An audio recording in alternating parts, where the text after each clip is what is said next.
Todd Young Online presents Young Tales. Tales for the young and the young at heart. Today's story from Bulfinch's mythology, The Legends of Charlemagne. Today's episode, Ogier the Dane, Part 1. Ogier the Dane was the son of Geoffrey, who wrested Denmark from the pagans, and reigned the first Christian king of that country.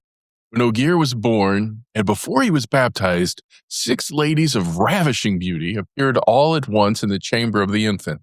They encircled him, and she who appeared the eldest took him in her arms, kissed him, and laid her hand upon his heart. "I give you," she said, "to be the bravest warrior of your times." She delivered the infant to her sister, who said, "I give you abundant opportunities to display your valor." "Sister," said the third lady, "you have given him a dangerous boon. I give him that he shall never be vanquished." The fourth sister added, as she laid her hand upon his eyes and his mouth, "I give you the gift of pleasing." The fifth said, "Lest all these gifts serve only to betray, I give you sensibility to return the love you inspire." Then spoke Morgana, the youngest and handsomest of the group. "Charming creature, I claim you for my own, and I give you not to die till you shall have come to pay me a visit in my Isle of Avalon."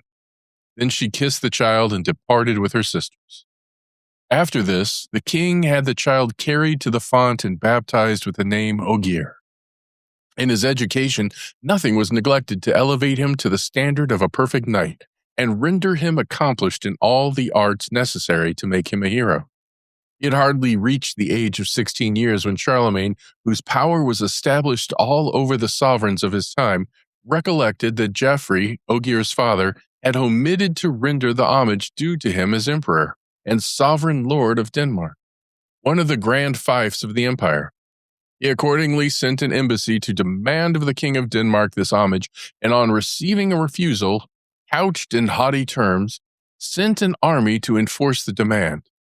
Geoffrey, after an unsuccessful resistance, was forced to comply, and as a pledge of his sincerity delivered Ogier, his eldest son, a hostage to Charles, to be brought up at his court.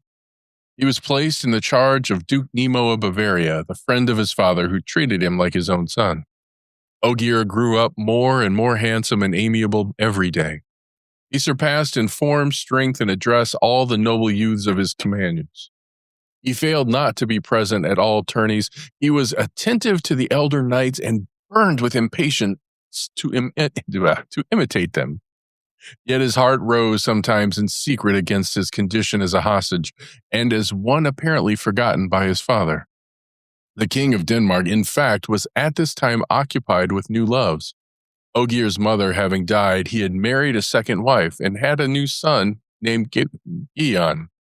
The new queen had absolute power over her husband, and fearing that, if he should see Ogier again, he would give him the preference over Gian. She had adroitly persuaded him to delay rendering his homage to Charlemagne, till now 4 years had passed away since the last renewal of that ceremony. Charlemagne, irritated at this delinquency, drew closer the bonds of Ogier's captivity until he should receive a response from the king of Denmark to a fresh summons which he caused to be sent to him. The answer of Geoffrey was insulting and defiant, and the rage of Charlemagne was roused in the highest degree.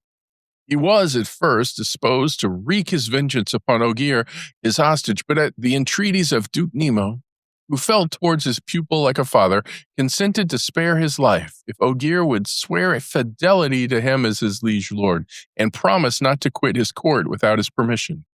Ogier accepted these terms and was allowed to retain all the freedom he had before enjoyed. The emperor would have immediately taken arms to reduce his disobedient vassal if he had not been called off in another direction by a message from Pope Leo imploring his assistance.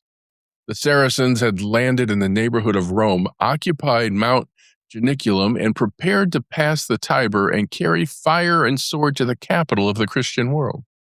Charlemagne hesitated not to yield to the entreaties of the Pope. He speedily assembled an army, crossed the Alps, traversed Italy, and arrived at Spoleto, a strong place to which the Pope had retired. Leo, at the head of his cardinals, advanced to meet him and rendered him homage as to the Pope, as to the son of Pepin, the illustrious protector of the Holy See, coming as his father had done and defended in the hour of need. Mhm. Charlemagne stopped but 2 days at Spoleto, and learning that the infidels, having rendered themselves masters of Rome, were besieging the capital, which could not long hold out against them, marched promptly to attack them.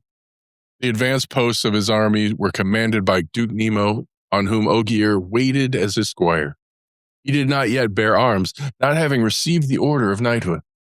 The oriflamme, the royal standard, was borne by a knight named Alarie, who showed himself unworthy of the honor. Duke Nemo, seeing a strong body of the infidels advancing to attack him, gave the word to charge them. Ogier remained in the rear with the other youths, grieving much that he was not permitted to fight. Very soon he saw Alarie lower the oriflamme and turn his horse in flight. Ogier pointed him out to the young men, and seizing a club, rushed upon Alarie and struck him from his horse. Then, with his companions, he disarmed him, clothed himself in his armor, raised the oriflamme, and mounting the horse of the unworthy knight, flew to the front rank, where he joined Duke Nemo, drove back the infidels, and carried the oriflamme quite through their broken ranks. The Duke, thinking it was Alarie, whom he had not held in high esteem, was astonished at his strength and valor. Ogier's young companions imitated him, supplying themselves with armor from the bodies of the slain. They followed Ogier and carried death into the ranks of the Saracens, who fell back in confusion upon their main body. Duke Nemo now ordered a retreat, and Ogier obeyed with reluctance when they perceived Charlemagne advancing to their assistance. The combat now became general and was more terrible than ever. Charlemagne had overthrown Forcible, the commander of the Saracens, and had drawn his famous sword Joyeuse to cut off his head, when 2 Saracen knights set upon him at once, one of whom slew his horse and the other overthrew the emperor on the sand. Perceiving by the eagle on his casque who he was, they dismounted in haste to give him his death blow. Never was the life of the emperor in such peril. But Ogier, who saw him fall, flew to his rescue. Though embarrassed with the oriflamme, he pushed his horse against one of the Saracens and knocked him down, and with his sword dealt the other so vigorous a blow that he fell stunned to the earth. Then, helping the emperor to rise, he remounted him on the horse of one of the fallen knights. "Brave and generous Alarie," Charles exclaimed, "I owe to you my honor and my life." Ogier made no answer, but leaving Charlemagne surrounded by a great many of the knights who had flown to his succor, he plunged into the thickest ranks of the enemy and carried the oriflamme, followed by a gallant train of youthful warriors, till the standard of Mohammed turned in retreat and the infidels sought safety in their entrenchments. Then the good Archbishop Turpin laid aside his helmet and his bloody sword, for he always felt that he was clearly in the line of his duty while slaying infidels, took his mitre and his crosier, and intoned Tidum. Tidum, Tidum. At this moment, Ogier, covered with blood and dust, came to lay in the oriflamme at the feet of the emperor. He was followed by a train of warriors of short stature who walked ill at ease, loaded with armor too heavy for them. Ogier knelt at the feet of Charlemagne, who embraced him, calling him Alarie, while Turpin, from the height of the altar, blessed him with all his might. Then young Orlando, son of the Count de Milan and nephew of Charlemagne, no longer able to endure this misapprehension, threw down his helmet and ran to unlace Ogier's, while the other young men laid aside theirs. Our author says he cannot express the surprise, the admiration, the tenderness of the emperor and his peers. Charles folded Ogier in his arms, and the happy fathers of those brave youths embraced them with tears of joy. The good Duke Nemo stepped forward, and Charlemagne yielded Ogier to his embrace. "How much do I owe you," he said, "good and wise friend, for having restrained my anger? My dear Ogier, I owe you my life. My sword leaps to touch your shoulder, yours and those of your brave young friends." At these words, he drew the famous sword Joyeuse, and while Ogier and the rest knelt before him, gave him gave them the accolade, conferring on them the order of knighthood. Young Orlando and his cousin Oliver could not refrain, even in the presence of the emperor, from falling upon Ogier's neck and pledging with him that brotherhood in arms, so dear and so sacred to the knights of old times. But Charlotte, the emperor's son, at the sight of the glory with which Ogier had covered himself, conceived the blackest jealousy and hate. The rest of the day and the next were spent in the rejoicings of the army. Turpin, in a solemn service, implored the favor of heaven upon the youthful knights, and blessed the white armor which was prepared for them. Gugnemo presented them with golden spurs. Charles himself girded on their swords. But what was his astonishment when he exclaimed that intended for Ogier? The loving fairy Morgana had the art to change it and to substitute one of her own procuring, and when Charles drew it out of the scabbard, these words appeared written on the steel. My name is Cortana, of the same steel and temper as Joyeuse and Durindana. Charles saw that a superior power watched over the destinies of Ogier. He vowed to love him as a father would, and Ogier promised him the devotion of a son. Happy had it been for both if they had always continued mindful of their promises. The Saracen army had hardly recovered from its dismay when Carahue, king of Mauritania, who was one of the knights overthrown by Ogier at the time of the rescue of Charlemagne, determined to challenge him to single combat. Now, with that view, he assumed the dress of a herald, resolved to carry his own message. The French knights admired his air and said to one another that he seemed more fit to be a knight than a bearer of messages. Carahue began by passing the warmest eulogium upon the knight who bore the oriflamme on the day of the battle, and concluded by saying that Carahue, king of Mauritania, respected that knight so much that he challenged him to combat.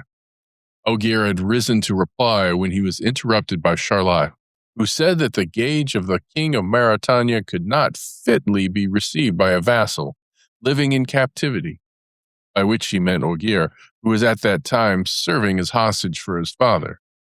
Fire flashed from the eyes of Ogier, but the presence of the emperor restrained his speech, and he was calmed by the kind looks of Charlemagne, who said with an angry voice, Silence, Charlotte. By the life of Bertha, my queen, who has saved my life, is as dear to me as yourself. Ogier, he continued, you are no longer a hostage. Herald, report my answer to your master, that never does knight of my court refuse a challenge on equal terms. Ogier the Dane accepts of his, and I myself am his security. Carahue, profoundly bowing, replied, My lord, I was sure that the sentiments of so great a sovereign as yourself would be worthy of your high and brilliant fame. I shall report your answer to my master, who I know admires you and unwillingly takes arms against you. Then, turning to Charlotte, whom he did not know as the son of the emperor, he continued, As for you, sir knight, if the desire of battle inflames you, I have it in charge from Sedon, cousin of the king of Mauritania, to give the like defiance to any French knights who will grant him the honor of the combat. Charlotte, inflamed with rage and vexation at the public reproof which he had just received, hesitated not to deliver his gage. Carahue received it with Ogier's, and it was agreed that the combat should be on the next day in a meadow environed by woods and equally distant from both armies. The perfidious Charlotte meditated the blackest treason. During the night he collected some knights unworthy of the name, and like himself in their ferocious manners, he made them swear to avenge his injuries, armed them in black armor, and sent them to lie in ambush in the woods, with orders to break a pretended attack upon the whole party, but in fact to lay heavy hands upon Ogier and the two Saracens. At the dawn of the day, Sedon and Carahue attended Tunley by two pages to carry their spears, took their way to the appointed meadow, and Charlotte and Ogier repaired thither as well, but by different paths. Ogier advanced with a calm air, saluted courteously the two Saracen knights, and joined them in arranging the terms of combat. While this was going on, the perfidious Charlotte remained behind and gave his men the signal to advance. That cowardly troop issued from the wood and encompassed the three knights. All three were equally surprised at the attack, but neither of them suspected the other to have had any hand in treason. Seeing the attack made equally upon them all, they united their efforts to resist it, and made the most forward of the assailants bite the dust. Cortana fell on no one without inflicting a mortal wound, but the sword of Carahu was not of equal temper, and broke in his hands. At the same instant his horse was slain, and Carahu fell without a weapon, and entangled with his prostrate horse. Oh, what a prostrate. Ogier, who saw it, ran to his defense, and leaping to the ground, covered the prince with his shield, supplied him with the sword of one of the fallen ruffians, and would have him mount his own horse. At that moment, Charlotte, inflamed with rage, pushed his horse upon Ogier, knocked him down, and would have run him through with the lance if Sedan, who saw the treason, had not sprung upon him and thrust him in the back. Carahu leapt lightly upon the horse which Ogier presented him, and had time only to exclaim, "Brave Ogier, I am no longer your enemy. I pledge to you an eternal friendship." When numerous Saracen knights were seen approaching, having discovered the treachery, and Charlotte with his followers took refuge in the woods. The troop which advanced was commanded by Danamon, the exiled king of Denmark, whom Geoffrey, Ogier's father, had driven from his throne and compelled to take refuge with the Saracens. Learning who Ogier was, he instantly declared him his prisoner, in spite of the urgent remonstrances and even threats of Carahu and Sedan, and carried him under a strong guard to the Saracen camp. Here he was at first subjected to the most rigorous captivity, but Carahu and Sedan insisted so vehemently on his release, threatening to turn their arms against their own party if it was not granted, while Danamon as eagerly opposed the measure, that Corsible, the Saracen commander, consented to a middle course, and allowed Ogier the freedom of his camp, upon his promise not to leave it without permission. Carahu was not satisfied with this partial concession. He left the city the next morning, proceeded to the camp of Charlemagne, and demanded to be led to the emperor. When he reached his presence, he dismounted from his horse, took off his helmet, drew his sword, and holding it by the blade, presented it to Charlemagne as he knelt before him. "Illustrious prince," he said, "behold before you the herald who brought the challenge to your knights from the king of Mauritania. The cowardly old king Danamon has made the brave Ogier prisoner, and has prevailed on our general to refuse to give him up. I come to make amends for this ungenerous conduct by yielding myself, Carahu, king of Mauritania, your prisoner." Charlemagne, with all his peers, admired the magnanimity of Carahu, and he raised him, embraced him, and restored to him his sword. "Prince," said he, "your presence and the bright example you afford my knights consoles me for the loss of Ogier. Would to God you might receive our holy faith and be wholly united with us." All the lords of the court, led by Duke Nemo, paid their respects to the king of Mauritania. Charlotte only failed to appear, fearing to be recognized as a traitor. But the heart of Carahu was too noble to pierce that of Charlemagne by telling him the treachery of his son. Meanwhile, the Saracen army was rent by discord. The troops of Carahu clamored against the commander-in-chief because their king was left in captivity. They even threatened to desert the cause and turn their arms against their allies. Charlemagne pressed the siege vigorously, till at length the Saracen leaders found themselves compelled to abandon the city and betake themselves to their ships.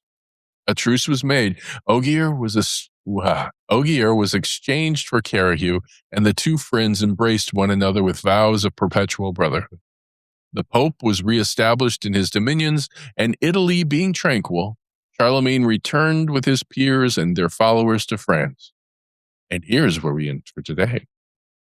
Young Tales is produced and narrated by Todd Young from Todd Young Online. If you enjoyed this, please like and subscribe and join us next time for another story. Thank you for your support.